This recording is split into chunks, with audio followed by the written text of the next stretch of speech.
Mini don't burn chicken.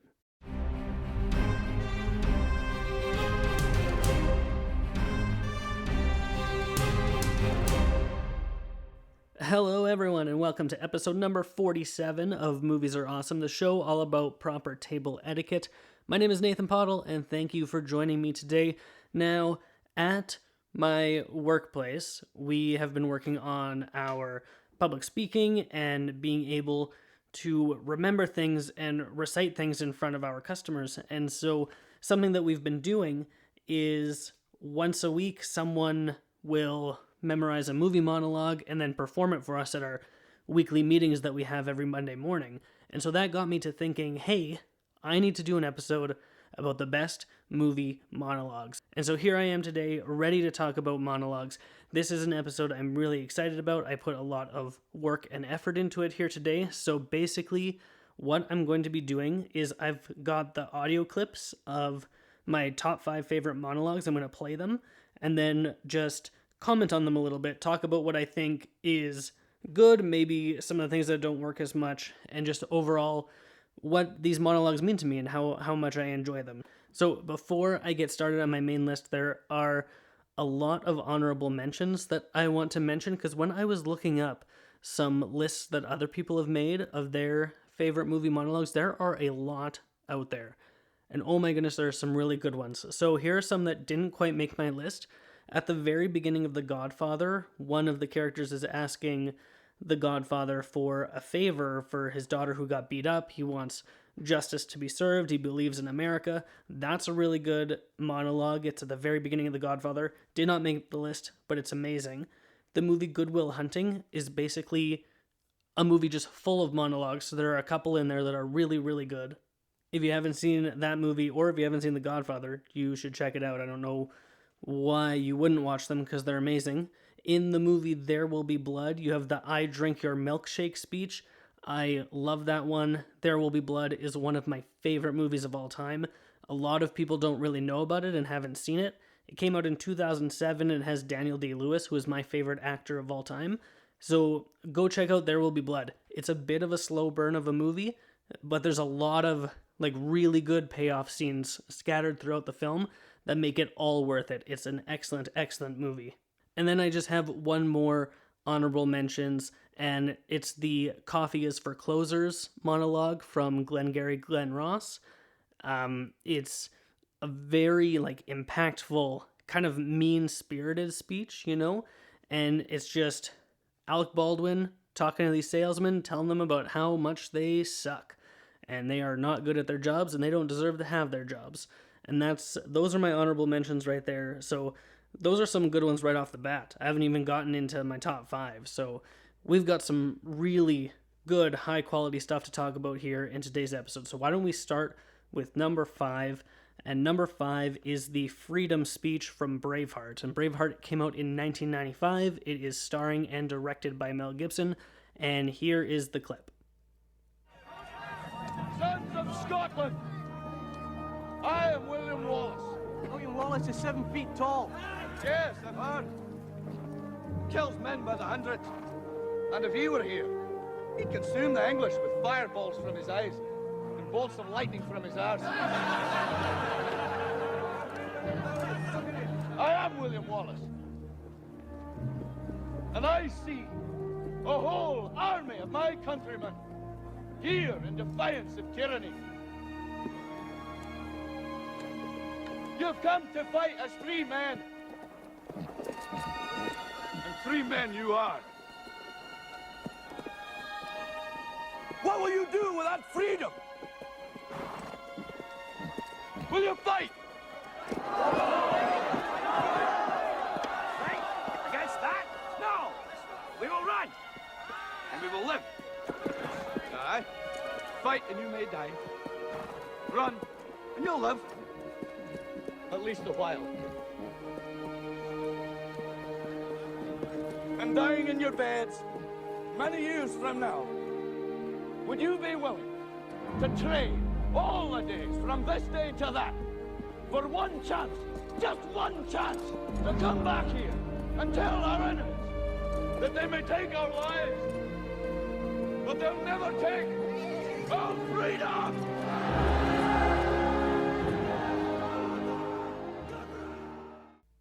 Now, I really like this speech a lot, obviously because it's in my top 5, and I like it for a few different reasons.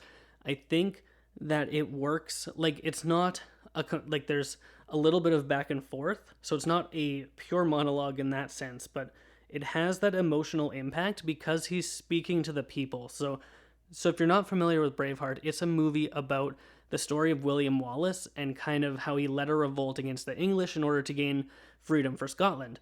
And in this movie, it kind of lays out the events, and this speech is right before a large battle. And everyone is kind of scared, and they're like, well, like, we should just run away and we won't die in this battle.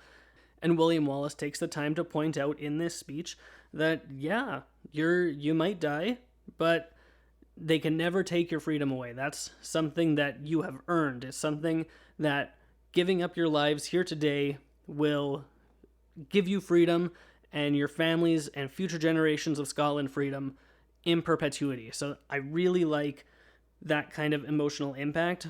Also, this speech is very iconic. A lot of people are super familiar with it. Even if you haven't seen Braveheart, you're probably familiar with they can take our lives, but they will never take our freedom. A lot of people know that line, or he's got the blue paint on the half of his face during this scene. Obviously, this is an audio podcast, so you can't see that, but I'm sure you can imagine young Mel Gibson on a horse, wearing a kilt, blue makeup, running back and forth on his horse, shouting these things at his men, and it's really good. Oh, I like this one a lot. That is my number 5.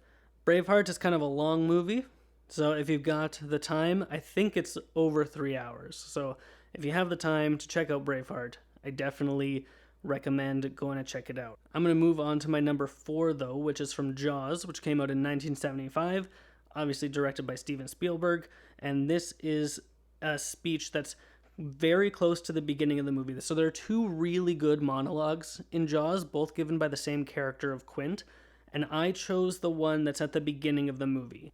So basically, to let you know what's happened before we listen to the clip, it's a shark attack has happened, a person has died, and everyone is freaking out. They don't know what to do. They need to hunt down this shark, and they're having a big town meeting, and Quint, one of the he's a fisherman, I guess. He has a ship, and he introduces himself, and he's saying that, like, hey, I'll go get the shark, and here is what it is.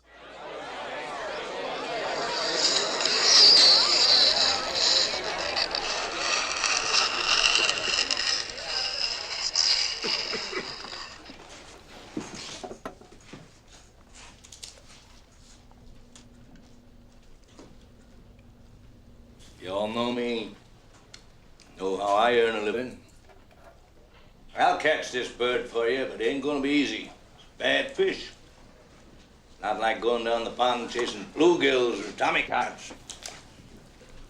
This shark, swallow you whole. Shaking, tenderizing, down you go. And we gotta do it quick. I don't bring back the tourists. That'll put all your businesses on a paying basis. But it's not gonna be pleasant. I value my neck a lot more than $3,000, Chief. I'll find him for 3, but I'll catch him and kill him for 10. And you gotta make up your minds. You wanna stay alive and ante up? You wanna play it cheap? Be on welfare the whole winter. I don't want no volunteers. I don't want no mates. There's too many captains on this island. $10,000 for me by myself. For that, you get the head, the tail, the whole damn thing. Thank you very much, Mr. Quint. We'll take it under advisement. Mr. Mayor, Chief, ladies and gentlemen.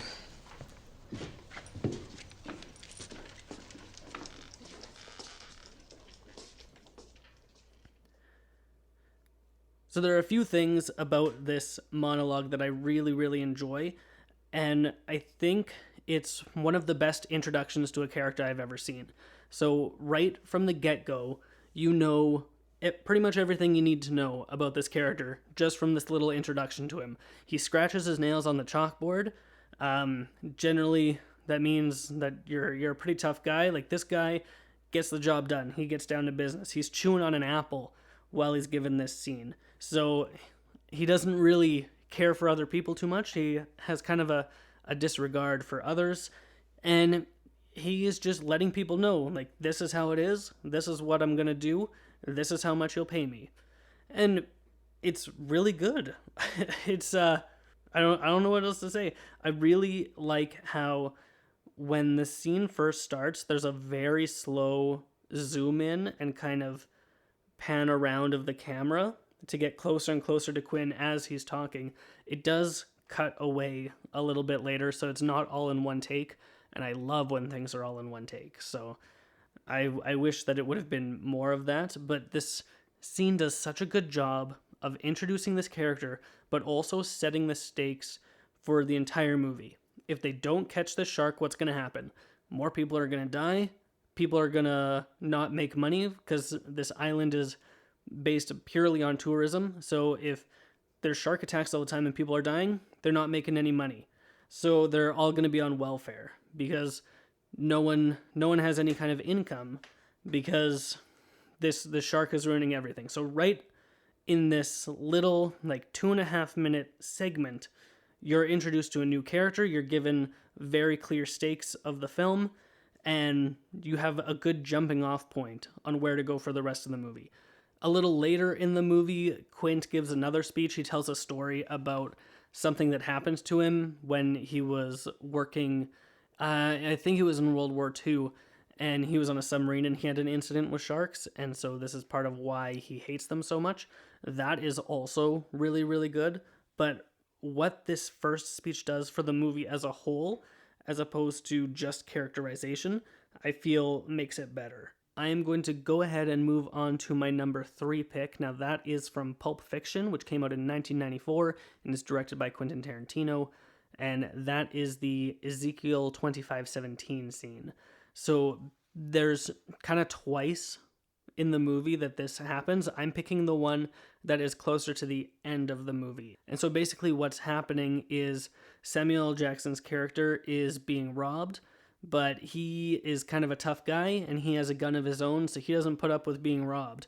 So he has a gun pointed at this guy who's robbing him and gets his wallet back and tells him to give money. This one has some profanity in it. When I go to edit, I'm going to bleep all these out as best as I can, but if I miss some, I'm sorry about that, but here's the clip right here. I'm buying something for my money. You wanna know what I'm buying, Ringo? What? Your life. I'm giving you that money so I don't have to kill your ass. You read the Bible, Ringo? Not regularly, no. Well, there's this passage I got memorized. Ezekiel 25:17. The path of the righteous man is beset on all sides by the iniquities of the selfish and the tyranny of evil men. Blessed is he who in the name of charity and goodwill shepherds the weak through the valley of darkness, for he is truly his brother's keeper and the finder of lost children. And I will strike down upon thee with great vengeance and furious anger those who attempt to poison and destroy my brothers. And you will know I am the Lord when I lay my vengeance upon you. I've been saying that for years. And if you heard it, that meant your ass. I never gave much thought to what it meant. I just thought it was some cold-blooded to say to a before I popped a cap in his ass. But I saw some this morning made me think twice. See, now I'm thinking, maybe it means you're the evil man and I'm the righteous man. And Mr. 9mm here, he's the shepherd protecting my righteous ass in the valley of darkness. Or it could mean you're the righteous man and I'm the shepherd. And it's the world that's evil and selfish. Now, I'd like that. But that ain't the truth. The truth is, you're the weak. And I'm the tyranny of evil men. But I'm trying, Ringo. I'm trying real hard to be the shepherd. Now, there's a few things about this scene here that is very, very interesting. The first one that I want to talk about is that this parallels a scene that's earlier in the film. So Samuel L. Jackson quotes this line of the Bible twice in the movie, kind of near the beginning and then here at the end. But when he says it at the beginning, it's very rough and aggressive, and he is striking down with great vengeance and furious anger, and he's carrying out a job for his boss, who in this scenario of the Bible passage, his boss is the Lord, and he is the great vengeance and furious anger. Now, he kind of goes through a character transformation, and by the end of the movie, he wants to be the shepherd, which is admirable of him, considering all of the things that he's done in his life. And we also get to really see this transformation coming full circle, because right before this, he's talking about turning a new leaf in life, and here we go, he is faced with adversity right off the bat, and he has a gun in his face, and people are trying to kill him, and normally he would just kill everyone in his path and it wouldn't matter, but he is becoming something better. He's becoming a better person. He's embracing this new ideology that he's found for himself, and I really like how that parallels and kind of completes his character arc, because I think this is the last time we see him in the movie. So when we get to the end, he's had a full and complete story arc. He's one of the only characters in this movie that has that. It is a very good movie, though. There's lots of language, and there's some intense scenes in this movie, so if you're going to sit down and watch Pulp Fiction, definitely know going in that this is a movie that has lots going on, and it's definitely for more mature audiences. So Pulp Fiction, Ezekiel 25:17 is my number 3 pick. It's a very good speech. Also, Samuel L. Jackson's performance and delivery of this, and just like the contrast between the way he says it at the beginning and the way he says the line at the end here. It's completely different. And that just kind of shows what kind of a vision Tarantino had for this character, as well as how good of a job Samuel L. Jackson did at executing that character arc and bringing everything full circle. I only have 2 left to talk about here. This is the oldest one on the list. It came out in 1940, and it's from a movie called The Great Dictator. And it's this big speech that he gives at the end about being men. Now this, just to kind of give you the groundwork of what this speech is about, The Great Dictator is about Nazi Germany, basically. It's not Nazi Germany in name, but it is in appearance and everything else. And because this movie came out in 1940 specifically, it definitely is about this. And Charlie Chaplin plays the Great Dictator as well as a Jewish barber. And this is the Great Dictator's big speech at the end of the movie, and he talks about how everyone needs to rally together and we need to become one as humanity. Now this speech is kind of long, so I've trimmed it down a little bit, but here is the gist of it. Soldiers, don't give yourselves to brutes, men who despise you, enslave you, who regiment your lives, tell you what to do, what to think, and what to feel, who drill you, diet you, treat you like cattle, use you as cannon fodder. Don't give yourselves to these unnatural men with machine minds and machine hearts. You are not machines. You are not cattle. You are men. You have the love of humanity in your hearts. You don't hate, only the unloved hate, the unloved and the unnatural. Soldiers, don't fight for slavery, fight for liberty. In the 17th chapter of St. Luke it is written, the kingdom of God is within man, not one man nor a group of men, but in all men, in you. You, the people, have the power to create machines, the power to create happiness. You, the people, have the power to make this life free and beautiful, to make this life a wonderful adventure. Then in the name of democracy, let us use that power. Let us all unite. Let us fight for a new world, a decent world, that will give men a chance to work, that will give youth a future and old age a security. By the promise of these things, brutes have risen to power, but they lie. They do not fulfill that promise. They never will. Dictators free themselves, but they enslave the people. Now let us fight to fulfill that promise. Let us fight to free the world, to do away with national barriers, to do away with greed, with hate and intolerance. Let us fight for a world of reason, a world where science and progress will lead to all men's happiness. Soldiers, in the name of democracy, let us all unite! The first thing I want to point out about this speech is that this is Charlie Chaplin's first talkie.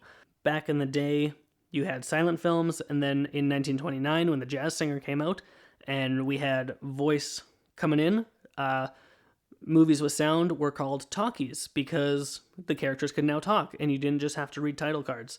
So this was Charlie Chaplin's first talkie, and it's a Nazi satire, like I said earlier. It's very well written. Now, normally, when I say things on the podcast about how things are written, I normally don't like things to be so on the nose. However, every now and then you come across something that is so perfectly on the nose and fits so well into the society at the time that it came out that I can't help but appreciate it. I appreciate its bravery for coming out in a time like this when Nazi Germany was on the rise. There was a world war happening at the time, and Charlie Chaplin chose to take a stand and publicly denounce Hitler and his actions. And in 1940, like, World War I has only been happening for a year at this point, so he really, got out in front of everything and let people know, hey, this is not okay. I don't believe in what's happening here. This is how the world should be. And I think that is awesome. I think his performance of this is incredible. It's mostly all in one shot. It's a close-up of Charlie Chaplin's face. Sometimes he's looking right at the camera and talking to the audience directly. Hey, this is what's happening in the world. We need to stand up to it. We need to gather our resources, not to fight each other, but to make ourselves better. And I think that's incredible and beautiful and just stands the test of time, that here we are 70, 80 years later and still talking about it. At least I'm talking about it anyway. I understand most of my audience probably hasn't seen The Great Dictator. I highly, highly recommend it, as well as other Charlie Chaplin movies. Have you ever seen Modern Times? Modern Times and The Great Dictator are both excellent movies. Charlie Chaplin knew what he was doing behind a camera. He directed this movie, he stars in his movies, and they're just fantastic. So take the time, sit down, and treat yourself to some cinema history. Watch The Great Dictator, watch Modern Times. Modern Times is a silent film, though it's not a talkie, so just be warned going in beforehand that you're going to have to do some reading. Oh no, have to do some reading. But number 2, The Great Dictator, is my choice. I only have one movie monologue left to talk about, and obviously it is from The Two Towers, which came out in 2002, and this is the hope speech that Sam gives at the end of the film. So if you're not familiar with Lord of the Rings, and if you haven't heard me talk about it enough on the show here, basically at the end of The Two Towers, we're coming to the end of the Battle of Helm's Deep, the Battle of Osgiliath, as well as the Ents taking over Isengard. And Frodo goes through a bit of an ordeal with one of the ring wraiths. He's having a hard time. The ring is tempting him like crazy. There's evil everywhere. And Frodo says, I can't do this. And Sam goes off into this beautiful, beautiful speech. And I can't do it justice, so here it is.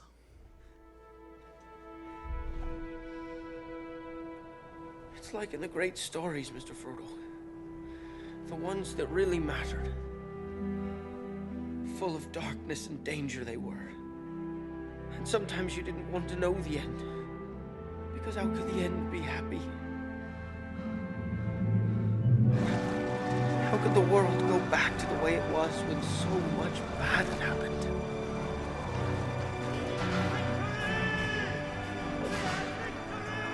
But in the end, it's only a passing thing. This shadow. Even darkness must pass.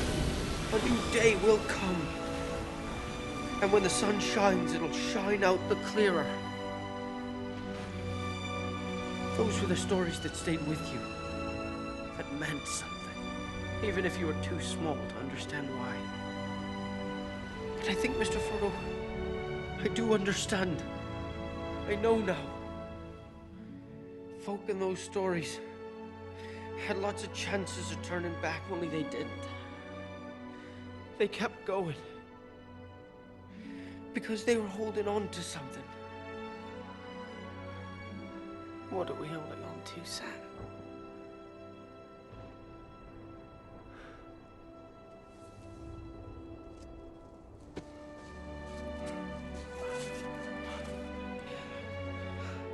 There's some good in this world, Mr. Frodo.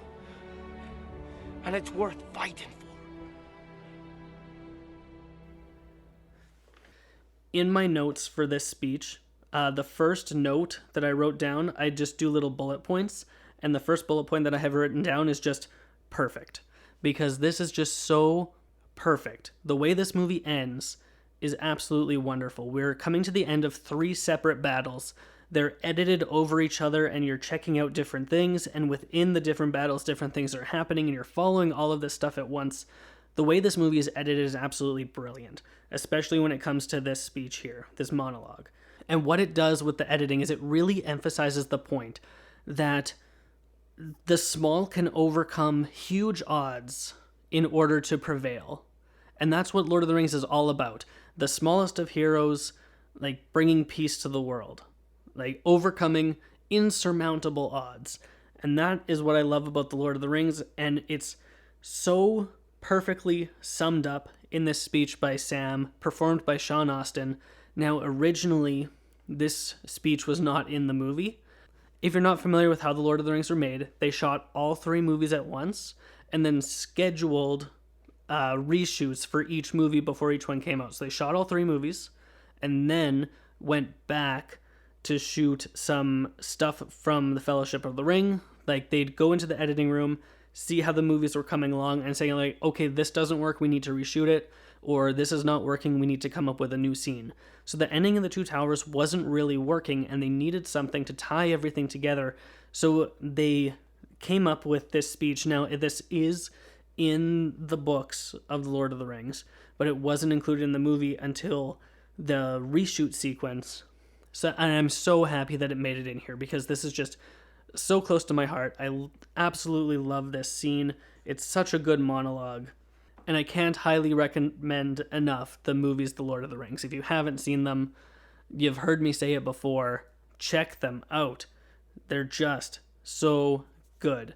So those are my top 5 favorite movie monologues of all time. I'll run through them one more time. Number 5, we had the freedom speech from Braveheart. Number 4, we had Jaws. Number 3, Ezekiel 25:17 from Pulp Fiction. Number 2, the You Are Men speech from The Great Dictator. And number 1, There Is Hope in This World from The Two Towers. I would love to know, what is your favorite movie monologue? What do you think on my list here? Is there something that I missed? I didn't even mention Independence Day as a movie monologue. Oh my goodness, I completely forgot about it till just now. Is Independence Day your favorite? Is one of the ones I listed? Please let me know what your favorite movie monologue is of all time. You can reach out to me on social media. You can find me on Twitter at PoddleNathan, and you can find me on Instagram at PoddleProductions. If you haven't, please feel free to subscribe to the show. You can do so on iTunes, Google Play, Spotify, and a whole bunch of other places. Thank you so much for listening to today's episode. It means a lot to me, and I really enjoyed making today's episode. It was a really fun one. And if you have nothing else to do, go watch more movies.